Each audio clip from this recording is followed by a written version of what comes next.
Make sure your insurance doesn't come up short. Get gap cover with ALA. For more information, follow the links in the description.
Hello everybody. Way back in 2008, Ferrari caused something of a stir when they introduced the California, an all-new type of prancing horse. This was a car the likes of which the firm had never built. A front-engined V8, a new model line designed to appeal to not just existing customers, but more importantly, those who had never had a Ferrari before.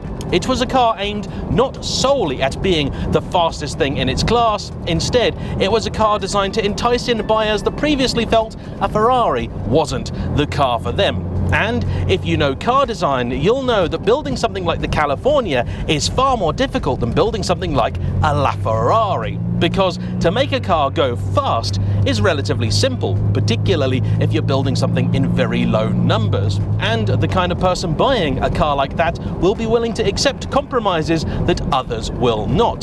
To build a car that is everyday usable is a far trickier task indeed. To then try and take on the likes of Porsche, who've been doing it for decades, near impossible.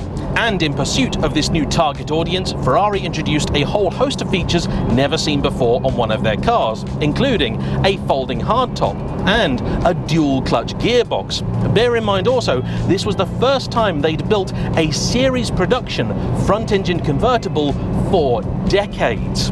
The last time they'd done it was back in the 1960s. And though today the debate still rages on as to whether the original California was a good car or not, with some loving its laid-back attitude, epic soundtrack, and interesting take on the Ferrari experience, there are those who think it's simply not a proper prancing pony. Me, I quite liked it.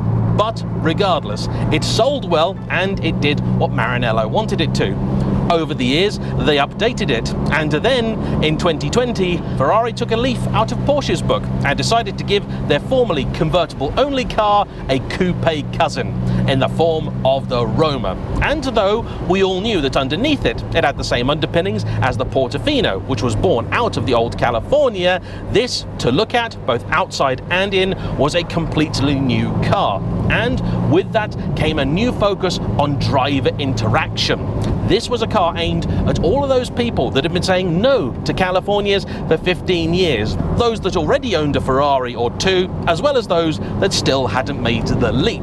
In fact, so determined were Ferrari to make this car appeal to non-Ferrari customers, when they launched it, they didn't even put windshields on the press cars. Then, perhaps inevitably, for 2023, the Roma Spider arrived. And yet again, Ferrari were taking a bit of a bold leap, because out went the beautiful and elegant folding hardtop of the old car, and in came, for the first time in over 50 years, a folding soft top in a front-engined Ferrari convertible. And naturally, wearing the Roma badge, this car promises to have all of that driver focus that the coupe gave us. But is this going to be something of a backward step? Have they ruined what made the Roma so great? Or is this, the Roma Spider, perhaps the best Ferrari of them all? This week, 18 months after it was launched, I am finally getting my hands on a Roma Spider. And with weather here in the British Isles, the best it's been all year, I've decided to head north of the border to some of my very favourite driving roads and give you the ultimate review of the Ferrari Roma Spider. Is this every bit as good as its coupe sibling, and maybe then a little bit more? Or is it yet another missed opportunity from Maranello? Let's find out.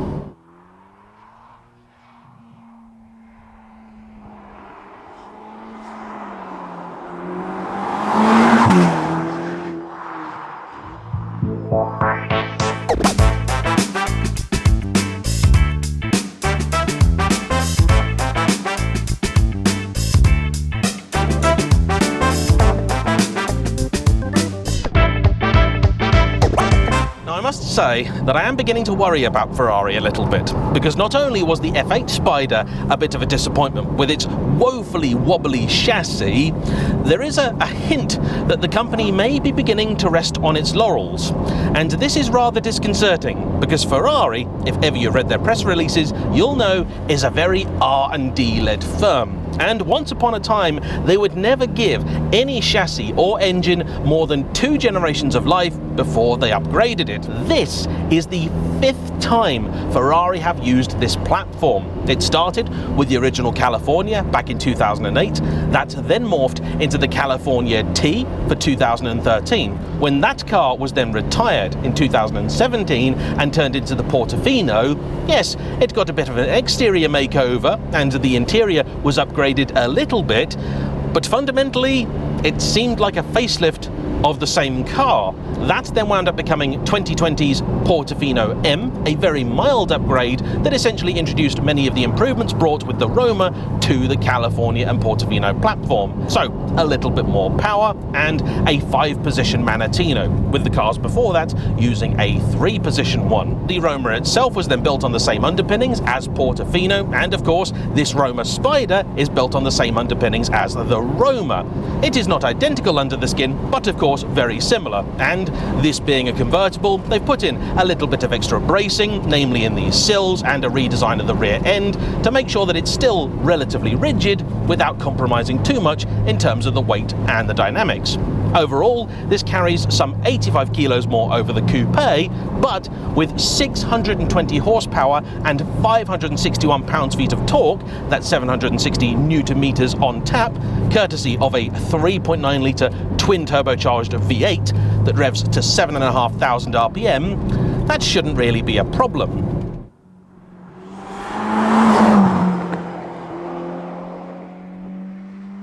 Actual curb weight? Well, Ferrari claims something like 1,550 kilos, but that's dry with all the carbon fibre options attached. In the real world, call it 1,750.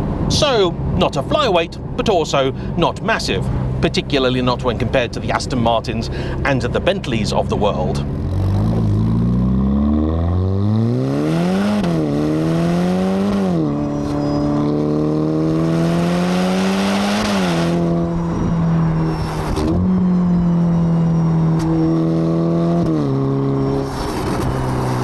But how to judge a car like this? Well, it's tricky, because this is a car that is aimed at a lot of different people, and it's got a lot of competition, not just from the likes of Aston Martin's new DB12 and Vantage, also the newly released Mercedes-AMG SL, as well as the old GT. You've then got the likes of perennial favourites, such as the Porsche 911 Turbo, and even the new Maserati Gran Turismo and Gran Cabrio. Now, half of those I've driven, half of them I haven't, and so I think the only fair way to judge the Roma Spider is the same way I judge everything else. That is by looking at what its manufacturer says that it is and deciding whether they're right or wrong.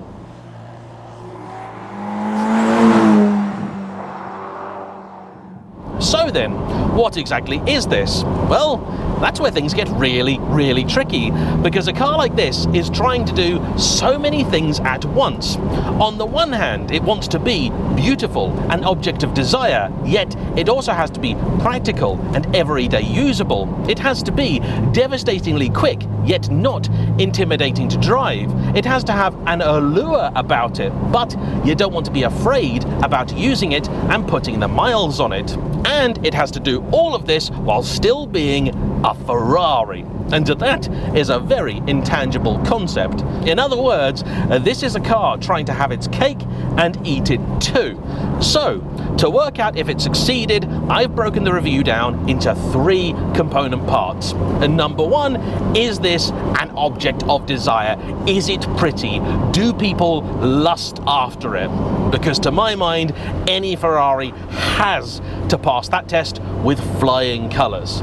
Secondly, can it be used genuinely on a day-to-day basis? Is this really a car that could actually replace your Mercedes-Benz or your Porsche? And is it good enough to lure away customers from Aston Martin and Bentley?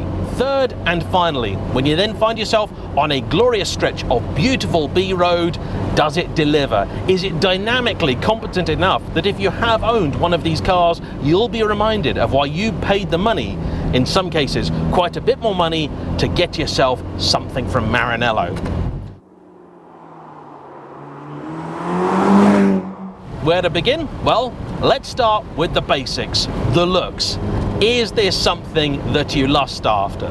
I gotta say, I was a little bit nervous about this one. I have a general aversion to soft tops in particular, and when it came to the Roma, I was really worried that the Spider would have just lost it. And from the pictures that I'd seen, I felt that was the case. I thought the old Portofino was more of a looker, because roof up, it does genuinely look more or less like a coupe. And okay, roof down, it was slightly awkward, but still, we live in Britain, most of the time you're going to look at it roof up.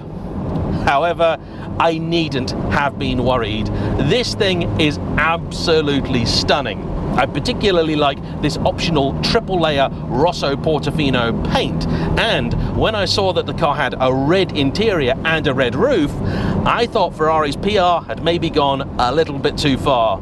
But actually, it completely works. First off, that roof. It's an all-new thing for the Roma Spider, not just in the fact it is a soft top, but the material they've used. It is a form of technical fabric, and here they've woven together red with black to give it the most beautiful look. I'll admit I've been absolutely terrified at the notion of a bird leaving a present on it, because I just don't want to have to clean it, but it is spectacular. And roof up, they've managed to preserve that beautiful side profile that you get with the coupe, but even better, roof down. And I think this is the reason for transitioning towards a soft top. The car now looks even better. They've managed to lose some of that bulk that dominated the rear end of the California through to the Portofino, and this is a genuinely shapely thing. In fact, I knew that on day 1 this car had passed that all-important test, because on my way up here I decided to take a different route, a scenic bypass into Edinburgh, which is absolutely stunning, and halfway through it I decided to simply stop, put the car in a lay-by with a nice backdrop, just look at it and get some footage. I had a whole week to get my pictures of the car, but I just wanted to stare at it. It is sensational, this thing. And from in here, you've got that same bonnet that you do in the regular Roma, which is one of the best on sale today. Means that even though it's not particularly narrow, in fact quite the opposite, you can place it with relative confidence. And that leads me on to point number 2. Is it practical? Well, yeah. And maybe the most impressive thing about it is the fuel economy, which I know is not the sort of thing you'd usually hear spoken about in a Ferrari review, but trust me, usually it's tragic. They don't give you an economy gauge in these for a good reason. Yet, I picked it up in Slough, took it to Edinburgh, a journey of some 400 miles, and not only did I still have 90 in hand, according to the car, this was about 350 miles of sensible driving on the motorway and 50 miles of enjoying myself. When I did my calculations at fill up, I worked out the car had done 27 to the gallon. That's brilliant. For some context, the F12 on the same journey will do 15.5.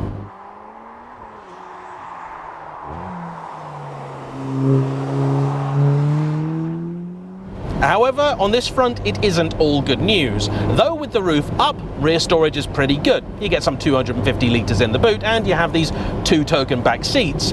Roof down, it's very compromised. to the extent that I'm driving currently with half my camera kit on the passenger seat, because to get the roof down, I've got to fold down a little section like you do in the older cars, and this leaves you with something like half the space that you had.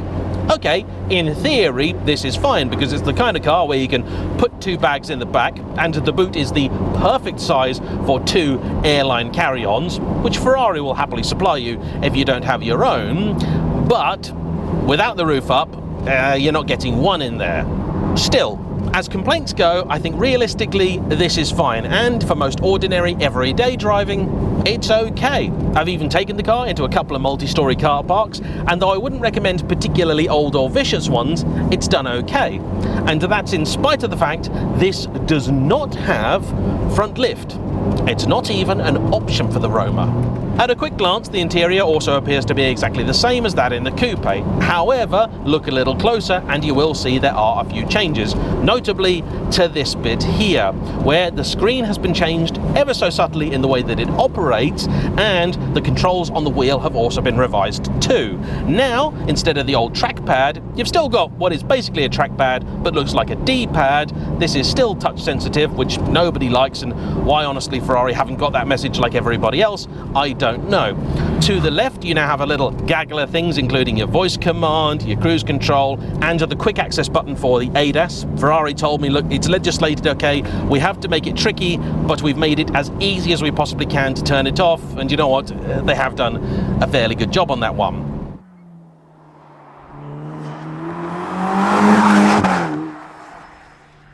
The car also now has both Apple CarPlay and Android Auto, and though the brochure says it's wireless, the car tells me it isn't, because when I tried to connect my phone, which is Android, to it, it said plug it in.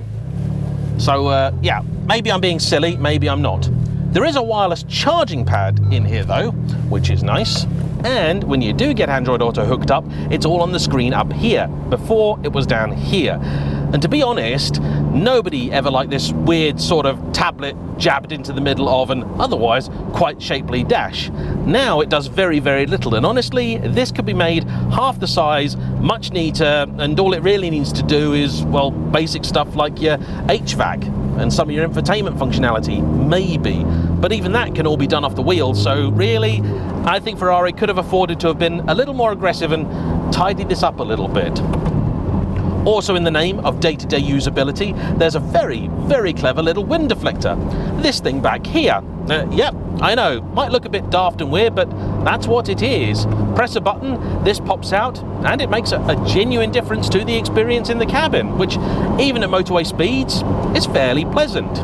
This particular car also has both heating and ventilation for the seats. They work very well, and an air scarf, what Ferrari calls simply the neck warmer, which doesn't.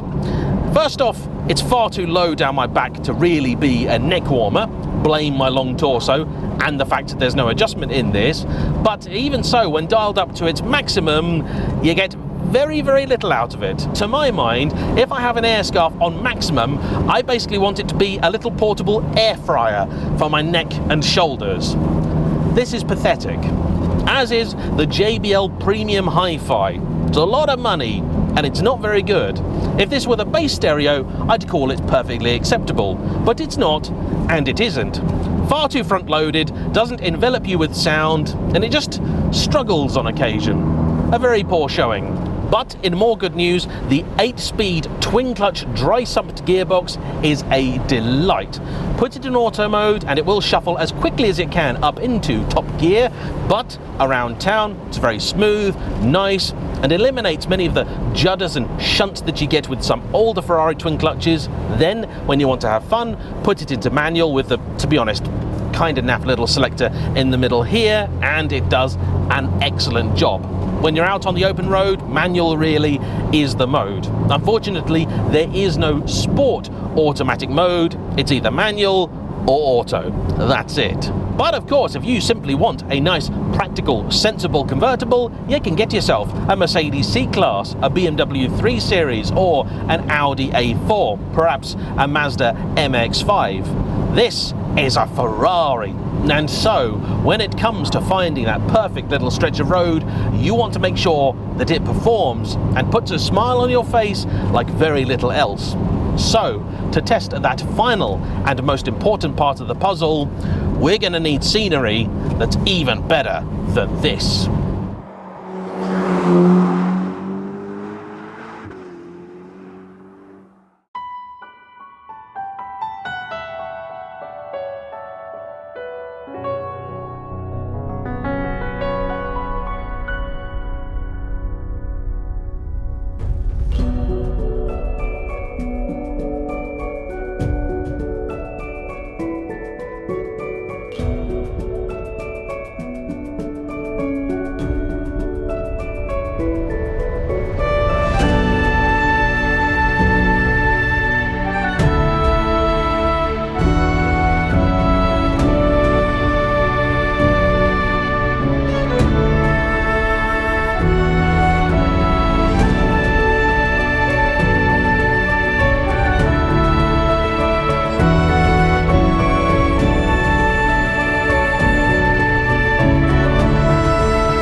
Well, here we are. The scenery's great. The weather, well, you come to Scotland in March, what do you expect? How about this car then? That's spectacular too. In fact, I was kind of worried because with the old Portofino and Portofino M, it was when you came to do this bit, have a bit of fun, put your foot down, that it unraveled a little bit. The steering wasn't great, the chassis just didn't inspire confidence. Very, very quick, and I never really had a big moment in any of them, but you just didn't feel like you were part of the process. You felt instead like you were being dragged along by the thing. This completely changes the dynamic.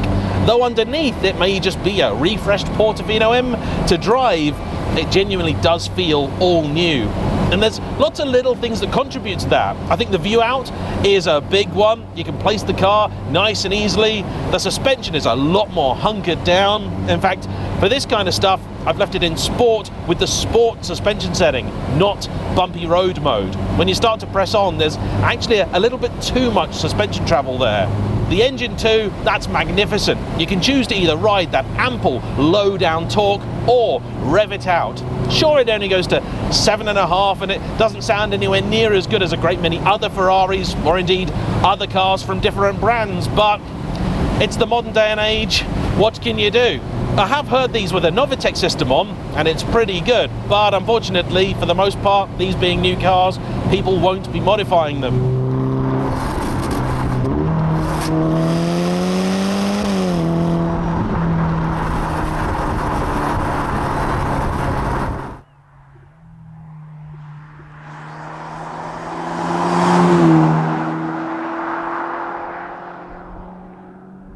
And of course, having the wind in your hair really changes the dynamic too. And no matter what the weather is, you kind of enjoy it. Although last night I had to drive this car through a torrential storm. And it was a little nerve-wracking, though it did do it, got me to my destination safely, and wet mode was greatly appreciated. Today we're in sport. I have dabbled with race a little bit, but honestly, on the road, I've never felt like this is slowing me down. In comfort, the gear shifts are a little more laid back than I'd like. The throttle also feels a touch blunted. This really is the perfect blend. And as a bit of an aside, we talked earlier about this as an object of desire. Well, this morning I popped over to a track day at Knock Hill, organised by Lamborghini Edinburgh. A good friend of mine, Cal, invited me to join him, and though I didn't go on track in anything, I did have a good look at some stuff in the car park, and their sister dealership, Ferrari Edinburgh, brought along the new 12 Cilindri. The first time I've seen one in the flesh, and I gotta say, I much prefer the look of this. Wow.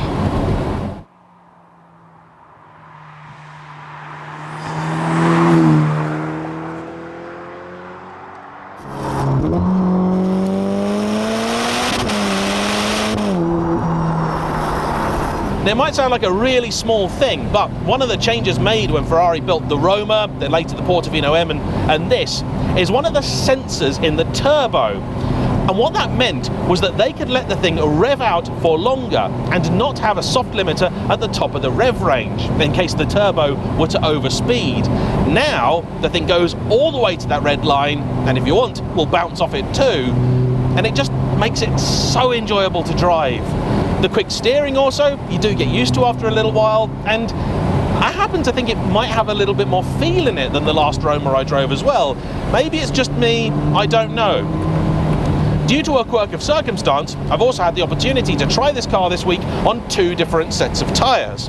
And by quirk of circumstance, what I mean is I hit a pothole with it. Sorry, Ferrari. And a big thank you to Ferrari Glasgow for sorting me out. All the lovely ladies down there, Amara, Bethany and Laura, were amazing and helped get me back on the road in double quick time. That's why the eagle-eyed might notice the wheels have changed colour.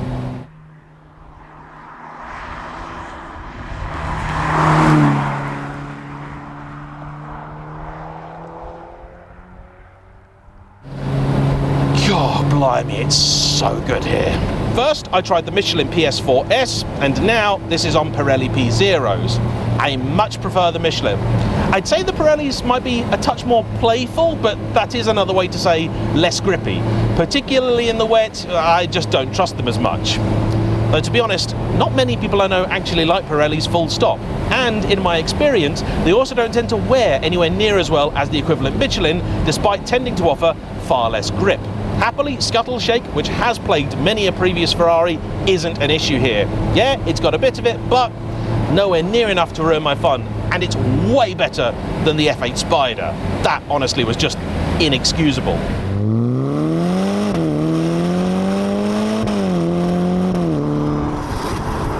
My life, look at that. I'm a very lucky boy.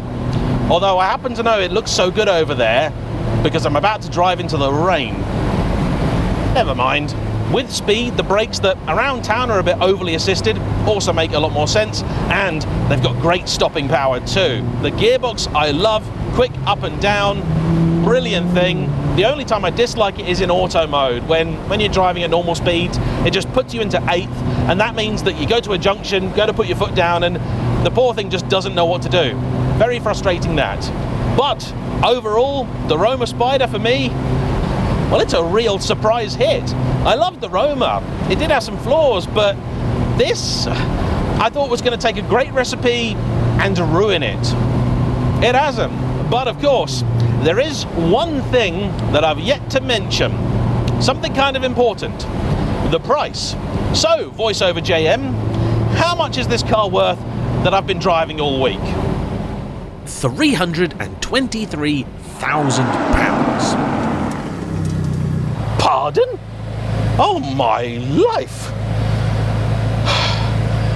Now that is because, as is ever the case with a Ferrari press car, it's paid a bit of a visit to the options list. So I'll let voiceover JayEmm talk you through that. The base price of a Roma Spider is just shy of £211,000, and for that, here in the UK, you do get a few things as standard, including the adaptive front lights, the wireless charger, the Bridgestone tyres, the only ones that I didn't get to try, a tracker, smartphone interface, and a rollover cover in fabric. Just about everything else that you see is optional.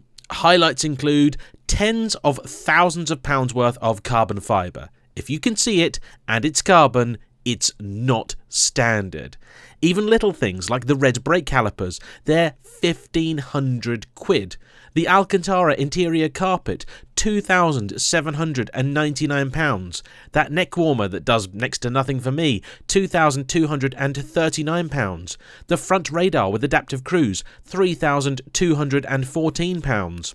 That JBL hi-fi system that I found entirely underwhelming, £4,142. Heated steering wheel, £840. 360-degree cameras, £4,000. And then you get onto the really heavy hitters. There's a personalisation pack, which I don't actually know what that is, but that's £7,296. so I assume it must be brilliant.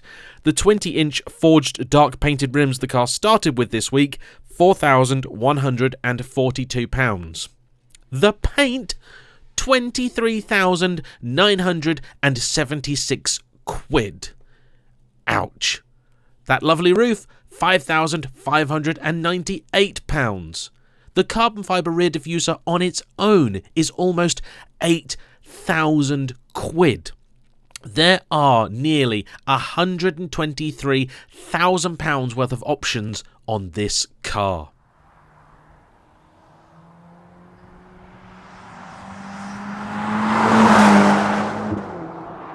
And let's be real here for a second, shall we? Nobody, certainly not in Britain, is going to spec their Roma Spider that high. I'd be shocked if many of them were over the £300,000 mark. Having spoken now to a few different dealerships, most of them are coming in from around 230 for a lightly specified one to 270.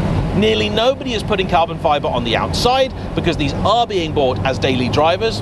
Interestingly, not many people are coming into these from a Roma. Instead, it's mostly Portofino or Portofino M customers and those new to the brand. But even that £210,000 base price is very punchy, making this one of the most expensive cars in its segment. And when you consider the fact that this is a car that Ferrari wants people to use day to day, it does make certain elements all the less forgivable. The haptic infotainment stuff here and here, it's just daft. It doesn't work very well. Nobody likes this. Nobody has ever liked any of this. It's rubbish. It's awful. It looks good in photos. That's it. Please, Ferrari, bin it. This screen up here, yeah, it's better than it used to be, but you can tell the poor thing's struggling. It just doesn't have the processing power it needs. And in an age where smartphones are now better than supercomputers of a couple of decades ago, and we're used to high refresh rate, ultra responsive screens, in a 300,000 quid car, that's not good enough. Now, it's been a bit better behaved than the Roma Coupe that I had. That gave me error messages every single day, and this one, other than being sometimes slow to wake up, has certainly been a lot better. But it's still not quite good enough. Nor is this weird massive gap over here between the door card and the dash. It looks so ill-fitting, like I'm in a prototype, and I'm not. That rather pricey ADAS 2 doesn't work brilliantly. On the motorway, in the first hour I drove the car, there were 3 separate occasions where I experienced phantom braking as it went past an HGV in a different lane.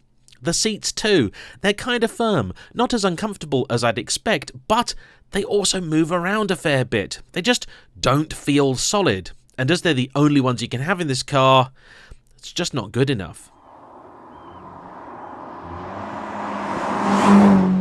Maybe most embarrassingly, even the bonnet on this isn't fitted correctly. It's got that much panel gap on one side and that much on the other side. It's higher there than it is there.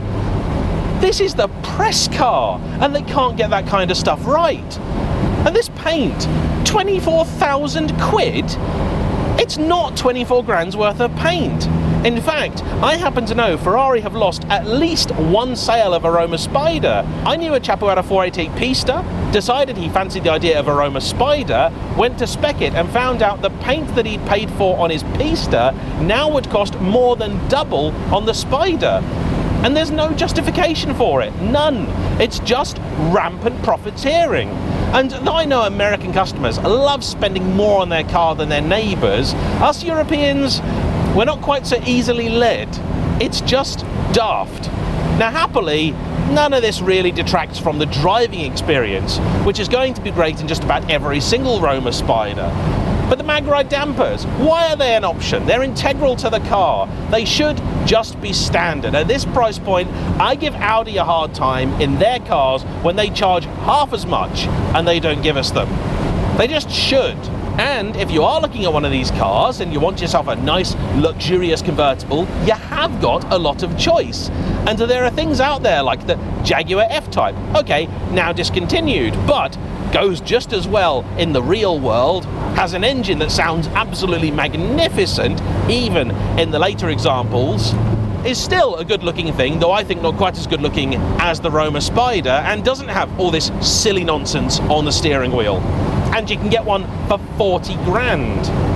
The Lexus LC500 convertible, the interior's better than this. It just is. It's nicer. I know there are bits people don't like in that, but the quality of the materials and the feel of the depth of engineering in the thing, it's better than the Ferrari. And that was half the price, including options. The Mercedes SL, likewise, I've not driven it yet, but you just know it's going to be better screwed together than this. It will be. And worst of all, your 911 customer, well, they're used to infotainment and interior stuff that just works. This, it's awkward, it's fiddly, I don't like it. And let's be honest here, the sort of person that's got 300,000 quid to drop on a car might be a little bit older. Maybe they're the sort of person that struggles with a mobile phone. They're never going to get on with this. And look, Ferrari have always been a little bit weird, a little bit oddball. They've always done things their own way. That's absolutely fine. But if you are going to do something, you have to do it right.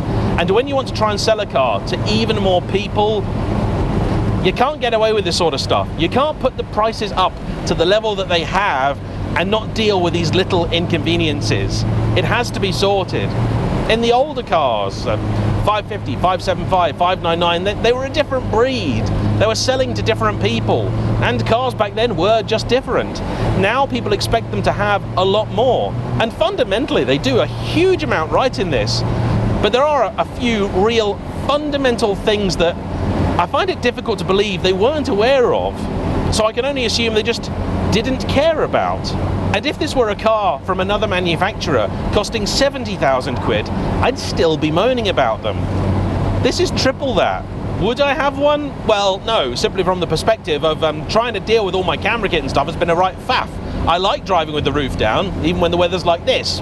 But then I lose the boot space, so I have to put my big bag in the footwell down here or try and awkwardly stuff it behind the seats, which I don't like doing because I have to put towels down there and stuff like that, and I don't want to damage anything. The Roma Coupe I really quite like, but I got the F12. I like that a lot more. In a few months' time, I'm going to be taking a 296 GTS to Europe, and I'm really, really keen to see how that fares, because moan as I might about this car, it is my job, it is still brilliant, and it does speak to the petrol head in me, and I have absolutely loved my time with it. So the 296 has got to be something quite spectacular. Well, there we have it. That's my review of the Ferrari Roma Spider. I hope you've enjoyed it. I certainly have. I want to say a big thank you to Ferrari for lending me their car.